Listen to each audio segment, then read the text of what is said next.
لیکن ابھی نہیں دیا، امام نے دیا ہے۔ امام کا چاہنے والا جانتا ہے کہ ان کی زبان کی صداقت کی گواہی خود خدا دیتا ہے۔ اگر ان کے دہنے اقدس سے کوئی جملہ نکل جائے تو شب عید رضوان کو درزی بن کر کے آنا پڑتا ہے۔ ان کی صداقت کی گواہی خود حجر اسود دیتا ہے، ان کی صداقت کی گواہی زمین کا ذرہ ذرہ دیتا ہے، چاہے انسان ان کو صادق مانے یا نہ مانے، لیکن ان کی صداقت کی گواہی آسمان بھی دیتا ہے، زمین بھی دیتی ہے، سورج بھی دیتا ہے، چاند بھی دیتا ہے، ستارہ بھی دیتا ہے، دنیا کا ہر ذرہ ذرہ ان کی صداقت کا اعلان کرتا ہے، چاہے انسان ان کی صداقت کو مانے یا نہ مانے۔ مولا کا چاہنے والا ہے، مولا نے کہہ دیا، یقین کر لیا، مولا کے گھر سے باہر نکلا۔ اب جانتے ہیں ائمہ کے ہر دور میں دشمن رہے ہیں، کوئی ایسا زمانہ ائمہ کا نہیں گزرا ہے کہ جس زمانے میں دشمن نہ رہے، اور یہ کیفیت ہوتی تھی کہ اگر ان کا کوئی چاہنے والا ہے تو اسے قتل بھی کر دیا جاتا تھا، اور اگر کوئی ان سے زیادہ منسلک ہے اس سے کوشش کی جاتی تھی اس کو دور کیا جائے اہل بیت سے۔ ایک صلوات پر محمد و آل محمد پر۔ اللہم صلی علی محمد و آل محمد۔ امام کا صحابی ہے، گھر سے باہر آیا، لوگوں نے طنز کرنا شروع کر دیا کہ تم ایسے کے پاس گئے ہو کہ جس کا بوریے کا بستر ہے۔ امام کے دشمن ہیں، تم ایسے کے پاس گئے ہو جس کے پاس رہنے کے لیے گھر نہیں ہے، وہ تمہیں کیا دے گا؟ کوشش یہی رہتی تھی دشمنوں کی کہ علی کے چاہنے والوں کو، اہل بیت کے چاہنے والوں کو ان کے در سے دور کیا جائے۔ ان کو کیا پتا اسی بوریے پہ فرشتے بھی آتے ہیں، جبریل بھی آتے ہیں، ملائکہ بھی آتے ہیں، ہر نبی اس پہ آتے ہیں۔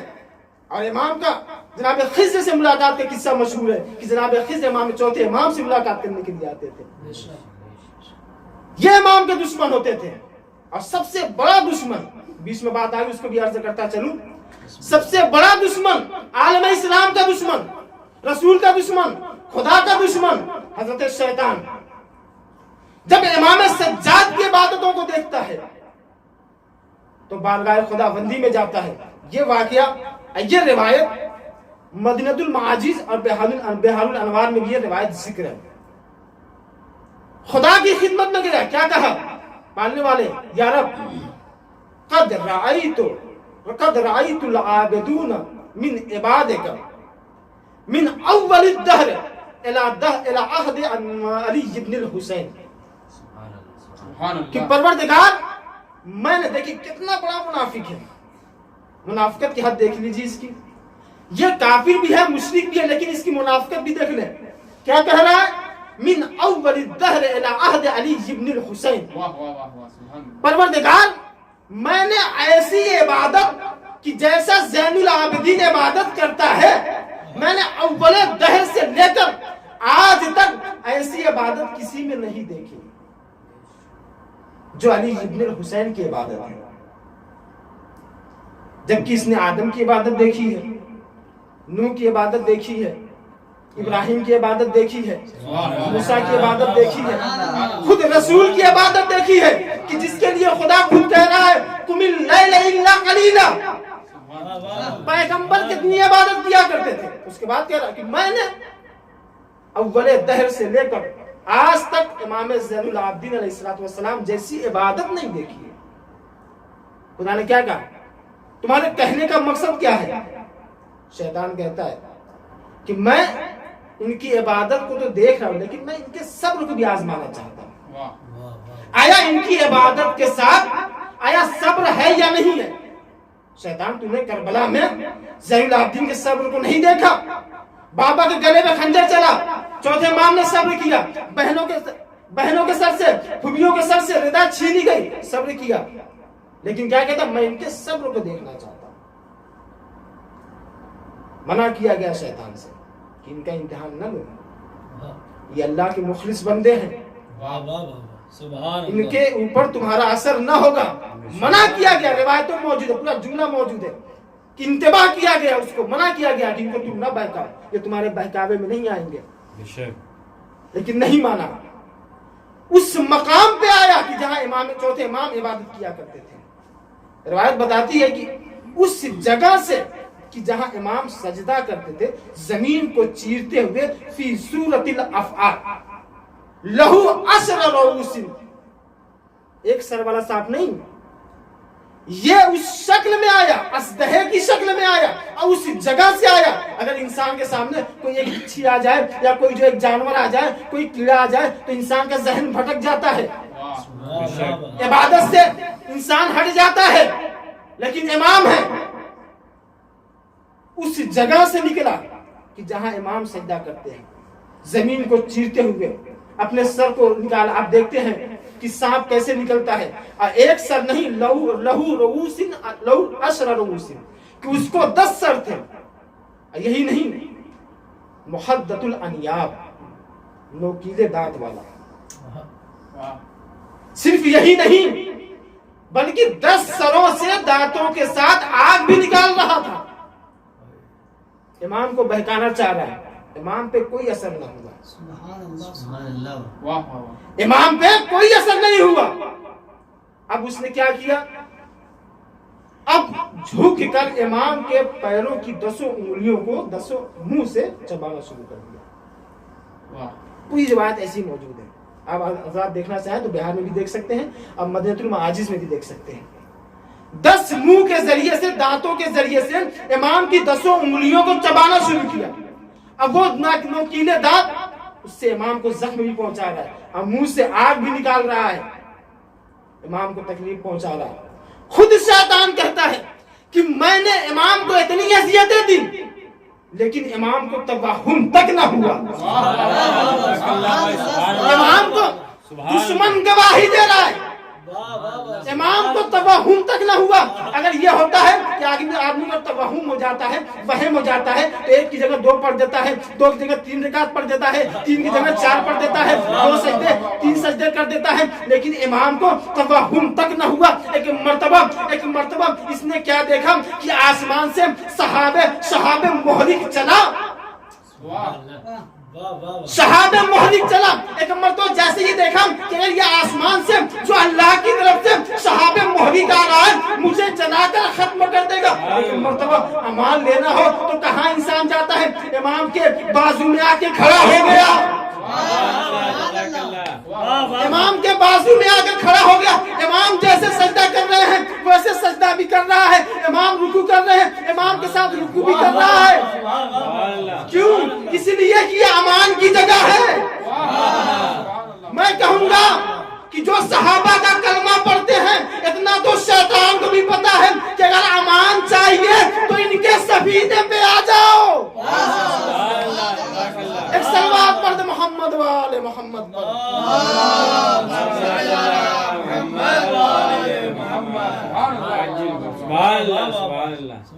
شیطان کس کی امان میں آیا؟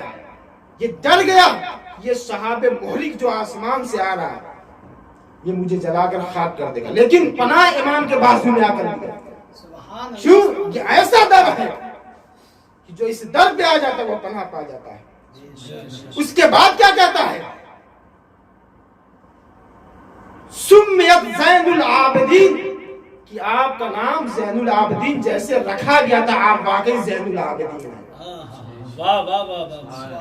سبحان اللہ. تو امام کی گواہی اگر دشمن دے دے تو اس کی عظمت کیا ہو سکتی ہے؟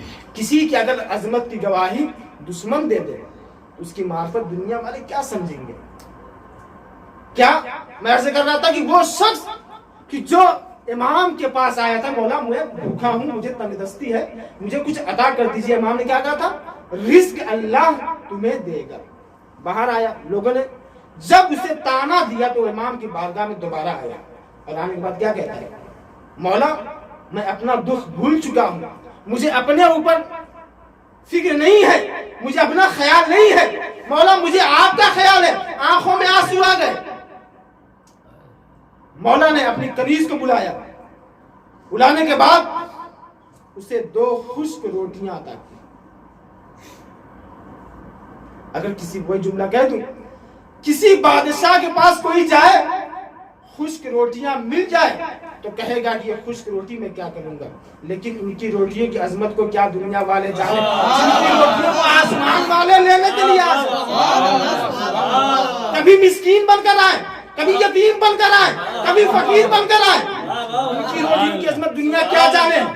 امام کا بامعرفت صحابی ہے، امام کا چاہنے والا ہے، روٹیوں کو لیا، لینے کے بعد بازار کی طرف چلا، بازار میں آیا، ایک مچھلی فروش کی دکان پہ گیا، دیکھا ساری مچھلیاں بک چکی ہیں، ایک سڑی ہوئی مچھلی بچی ہوئی ہے۔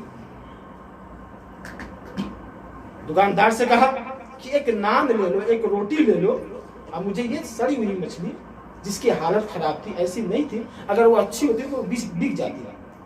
انسان وہی مال چھوڑ دیتا ہے جو خراب ہوتا ہے، لیکن اگر منظور خدا ہو، کہتے ہیں کہ جس کی قسمت میں جو ہوتا ہے وہ مل جاتا ہے۔ اس نے کہا یہ نان لو، یہ روٹی لو، یہ مجھے مچھلی دے دو۔ ایک نان دیا، ایک روٹی دیا، مچھلی دے دیا۔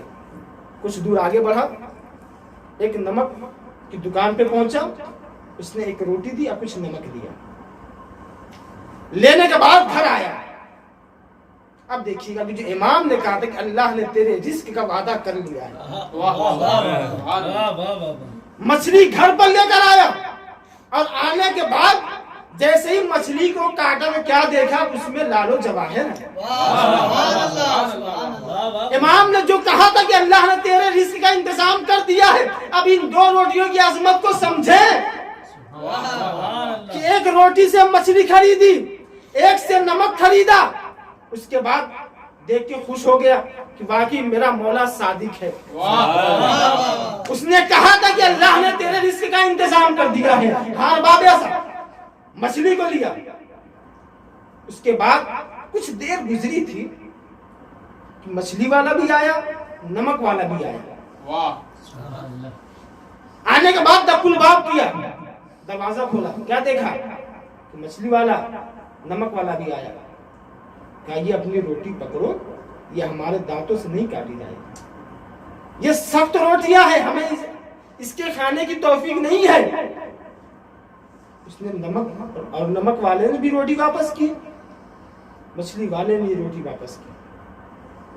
مچھلی بھی ملی، لال و جواہر بھی ملے، نمک بھی ملا، روٹی بھی واپس مل گئی۔ یہ روٹی لے جا کر مولا کو اس نے واپس کر دیا۔ امام کا چاہنا، ذرا توجہ کریں کہ امام دنیا میں اپنی ظاہری زندگی گزارتا، اگر امام چاہے تو دنیا کچھ نہیں ہے، تخت و تاج ان کے قدموں میں موجود ہے۔ آج شب 25 محرم الحرام ہے عزیزوں، آج اس امام کی شہادت کی تاریخ شب ہے جس کو طرح طرح سے اذیتیں دی گئی۔ عزیزوں، چوتھے امام عبادتیں بھی کیا کرتے تھے، گریا بھی کیا کرتے تھے۔ آج اگر تھوڑا زیادہ مسائل ہو جائے تو معاف کیجیے گا، کیوں میرا دل چاہتا ہے کہ آج کچھ زیادہ مسائل امام کو پڑھیں، کیونکہ امام کی شہادت کی شب ہے۔ میرے عزیزوں، امام، میں نے بہت سی کتابوں کا مطالعہ کیا کہ مجھے کچھ ایسی روایتیں مل جائیں۔ آپ نے سنا ہے ذاکرین سے کہ جب 11 محرم الحرام آئی ہے اور شیو تو کو زنجیر لے کر آگے بڑھا ہے، میں ڈھونڈتا رہا کوئی ایسی روایت مل جائے کہ جو 11 محرم الحرام کو چوتھے امام کے گلے میں خاردار توق پہنایا گیا، زنجیریں پہنائی گئی، ہاتھوں میں ہتکڑیاں پہنائی گئی، پیروں میں بیڑیاں پہنائی گئی۔ میں روایتوں کو ڈھونڈ رہا تھا کہ چوتھے امام کو جو 11 محرم الحرام کو یہ ساری چیزیں پہنائی گئی تھی کہ آخر کب اتاری گئی؟ آیا کوئی ایسا موقع آیا؟ کربلا سے لے کے کوفے تک کتنے ایام گزرے، کوفے سے لے کے شام تک کتنے ایام گزرے، خود زندان میں رہے کتنے ایام گزرے؟ آیا ان ایام میں کوئی ایسا موقع آیا کہ امام کی گردن سے خاردار توق نکالا گیا؟ امام کے ہاتھوں سے ہتھکڑیاں نکالی گئی ہو، امام کے پیروں سے بیڑیاں نکالی گئی ہو، بس ایک روایت ملی مجھے۔ وہ کون سی روایت ہے کہ جب ایک مرتبہ یزید کا خادم آیا اور آنے کے بعد کہتا ہے کہ آپ کو یزید نے بلایا ہے، آپ کو یزید نے بلایا ہے۔ امام سجاد یزید کے پاس گئے، امام پہنچے، یزید نے کہا، کیا کہا؟ اے سید سجاد، اے علی ابن الحسین، کیا آپ شام میں رہنا چاہتے ہیں یا مدینے واپس جانا چاہتے؟ امام نے کیا کہا؟ میں پہلے اپنی پھوپھی زینب سے مشورہ کر لوں۔ ہاتھوں سے ہتھکڑی نکالی گئی، پیروں سے بیڑیاں نکالی گئی، گلے سے خاردار توق نکالا گیا۔ امام ہے، اب یہ در زندان کی طرف امام بڑھے، در زندان پہ پھوپھی زینب کھڑی ہوئی ہے، بھتیجے کو آتے دیکھا، نہ گلے میں خاردار توق ہے، نہ ہاتھوں میں ہتھکڑیاں ہیں، نہ پیروں میں بیڑیاں ہیں۔ ایک مرد زینب کے چہرے کا رنگ متغیر ہوا، کیا بیٹا، کیا یزید تمہیں قتل کرنا چاہتا ہے؟ کہا نہیں بوڑھی اماں، ارے یزید نے ہمیں رہا کر دیا، کہہ رہا ہے کیا تم شام میں رہنا چاہتے ہو یا مدینے واپس جانا چاہتے ہو؟ ہاں باب ازا، ایک مرتبہ زینب نے کہا، اے بیٹا سجاد، یزید سے کہہ دو کہ ہم اپنے بھائی پہ ماتم نہیں کر پائے ہیں، ہم اپنے بھائی پہ رو نہیں پائے ہیں، ہمیں اجازت دے دے کہ ہم زندان شام کو عزا خانہ حسین بنا دیں۔ ہاں باب ازا، آپ کو خدا کوئی غم نہ دے سوائے غم آل محمد کے۔ یزید نے اجازت دی، اب مجلسیں ہو رہی ہیں، حسین پہ ماتم ہو رہے ہیں، اب جو ہے لوٹا ہوا سامان، جو 11 محرم کو سامان لوٹے گئے تھے، سامان واپس ہونا شروع ہوئے۔ کبھی قاسم کا سر آیا، ام فروا نے آگے بڑھ کر لے لیا، کبھی عباس کا سر آیا، ام کلثوم نے آگے بڑھ کر لے لیا، کبھی حسین کا سر آیا، زینب نے آگے بڑھ کر لے لیا، سر آگے گئے، سب نے لے لیا سر کو آگے بڑھ کر۔ ایک مرد کچھ تبرکات ہے، جو جلا ہوا جھولا، اس چادر ہے، اس میں ایک چھوٹی چادر تلاب سکینہ کی رہی ہوگی، جب امام سجاد نے اس چادر کو دیکھا ہوگا تو وہ جملہ یاد آیا ہوگا کہ جب امام سے سکینہ نے کہا تھا، اے بھیا ہم اپنے وطن کب جائیں گے؟ ہاں باب ازا، جب امام نے وہ چادر لیا ہوگا، چھوٹی سی کمرے پہ گئے ہوں گے، کہا ہوگا اے سکینہ ہم آج رہا ہو گئے، ارے چلو مدینہ چلو۔ ہاں باب ازا، یہ قافلہ زندان شام سے رہا ہو کر کربلا پہنچا، کربلا میں 40 حسینی ہوئی۔ اب یہ قافلہ بس مختصر سا، اب یہ قافلہ کربلا سے مدینے کی طرف روانہ ہوا، مدینے کے کچھ قریب پہنچا، امام نے بشیر کو بلایا، بشیر ادھر آؤ، کہا کیا مولا حکم کرے؟ کہا بشیر تمہارے باپ شاعر تھے، کیا تم بھی کچھ اشعار کہہ لیتے ہو؟ کہا مولا کیوں نہیں اشعار کہہ لوں گا؟ کہا جا کے مدینے میں کہہ دو کہ وہ قافلہ جو 28 رجب کو مدینے سے چلا تھا، آج وہ قافلہ مدینے کے باہر رکا ہوا ہے۔ بشیر نے شال عزا اپنے کاندھوں پہ ڈالی، محلے بنی ہاشم میں آیا، کیا کہتا ہے؟ قد قتل الحسین بکربلا، حسین مدینے میں، حسین کربلا میں قتل کر دیے گئے۔ اور باب ازا سب ملنے کے لیے آئے، محمد حنفیہ آئے قریب، اور آنے کے بعد پوچھتے ہیں یہ قافلہ کہاں ہے؟ امام بشیر کہتا ہے یہ قافلہ مدینے کے باہر ٹھہرا ہوا ہے۔ ایک مرتبہ محمد حنفیہ عصا کا سہارا لیے ہوئے اس قافلے کے قریب پہنچے، کیا دیکھا؟ بھتیجا ہے، سچوتھے امام ہے، چاہتے ہیں کہ گلے سے لگا لے۔ ایک مرتبہ امام کہتے ہیں چچا پیچھے ہٹ جائیے، ارے یہ گلا خاردار توپ سے زخمی ہے، اے چچا گلے نہ لگائیے، یہ گلا یہ سینہ خاردار توپ سے زخمی ہے۔ ہار باب ازا وہ وقت آیا، بس چند جملے اور مسائل، وہ وقت آیا کہ امام کی شہادت ہوئی، چوتھے امام کی شہادت ہوئی، پانچویں امام نے غسل و کفن دیا۔ اور باب ازا جب پانچویں امام غسل کفن دے رہے ہوں گے تو ضرور خیال میں آیا ہوگا کہ ہمارے دادا ارے کربلا کی زمین پہ بے گوروں کفن پڑے رہے۔ اور باب ازا غسل و کفن دیا، اب جنازہ تیار ہوا، چاہنے والے ہیں پیچھے پیچھے جنت البقیع کی طرف جنازہ چلا، ارباب اعزاز جنازہ دفن بھی ہو گیا، لیکن ایک بات منظر تصور کرے کہ چوتھے امام ہیں، ان کا لاشا کیسے صبر کرتا، کیسے صبر کیا ہوگا؟ امام کے خیال میں آیا ہوگا ارے میرے چاہنے والوں نے، ارے میرے بیٹے نے میرے جنازے کو عزت و آبرو کے ساتھ لوگوں کے ساتھ دفن کر دیا، ہائے میرا بابا جو زمین کربلا پہ بے گولو کفن